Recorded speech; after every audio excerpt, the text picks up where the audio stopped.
सो अलामा साहब पाण कचहरी पे कईसीं त रोज़ो आहे छा ऐं इन जो सही मफ़हूम थोरो सम्झायो असांजा नाज़रीन ॾिसण वारा रोज़ो ॿुधूं था पर सही माना में तव्हां वरी जेका डिफाइन कंदो शइ उहा कम जी हूंदी। माशाल्लाह सर तव्हां बहितरीन हिकु तवजो ॾियारी आहे त रोज़ो आहे छा इहा असां पंहिंजे सामईन नाज़रीन खे ॿुधायूं त रोज़ो दरअसल शरई इस्तिलाह में तफ़सीर ख़ाज़िन में बि आहे बहार शरीफ़ मुख़्तलिफ़ किताबूं मौजूदु आहे त पिर फुटीअ खां वठी सिज लहण ताईं हर क़िस्म जे खाधे पीते ऐं हक़ अदायगी जिमा खां पाण खे बचाइण जो नालो रोज़ो आहे।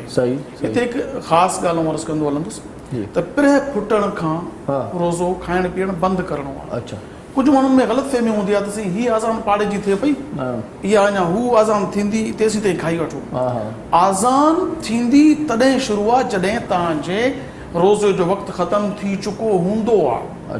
जॾहिं वक़्तु ख़तमु थींदो तॾहिं फजर जे लाइ आज़ान में को लफ़्ज़ न आहे त रोज़ो रखो या रोज़ो खोलियो। घणा माण्हू वरी आज़ान चवंदा ख़तमु थिए तेसीं ताईं खाई वठो। न त हैया अला सलाह जो नमाज़ हुते नमाज़ जो सॾु आहे। सही इन जो रोज़े सां को बि ताल्लुक़ न आहे। पिर फुटी वई उन खां पोइ थींदी आज़ान। जेकॾहिं तव्हां आज़ान जे दौरान खाधो पीतो या पिर फुटी खां चंद सेकंड भी बाद में खाधो तो रोज़ो सिरे खां थींदो ही स्टार्ट कोन। रोज़ो खोलण महिल भी सिज लहण जो ताल्लुक़ आहे आज़ान जो न आहे।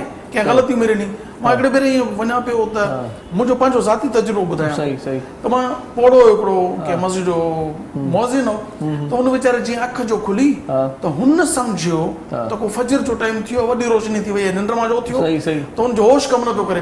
हिन जॾहिं आज़ान शुरू कई तकड़े आज़ान ॾिनी त मूं सम्झो ज़रूरु मुखालतो थियो आहे। हिन आज़ान में चवणु लॻो अस्सलातु खैरुम मिनन नौम त मूंखे पक थी वई पोड़ो फजर जो वक़्तु सम्झी करे सुबुह जी आज़ान थो चवे जॾहिं त सुतो ज़ोर जो। ईअं ई त माण्हू निंड में सुतो पियो ओचितो थियो मौज़िन खे ख़बर पई त हे टाइम थी वियो आहे हुन फजर सम्झी मग़रिब जी आज़ान चई तव्हां रोज़ो खोले बीह रहियो आज़ान थी वई आहे। आज़ान जो रोज़े सां को बि ताल्लुक़ न आहे।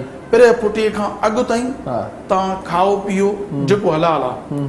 पिर फुटीअ खां पोइ खाइणो पीअणो न आहे ऐं सोबत न आहे करणी घर ॾे इहो जिमा ऐं खाधो पीतो खां मना आहे वेंदे सिज लहण ताईं। हिन खे शरई इस्तिलाह में रोज़ो चए।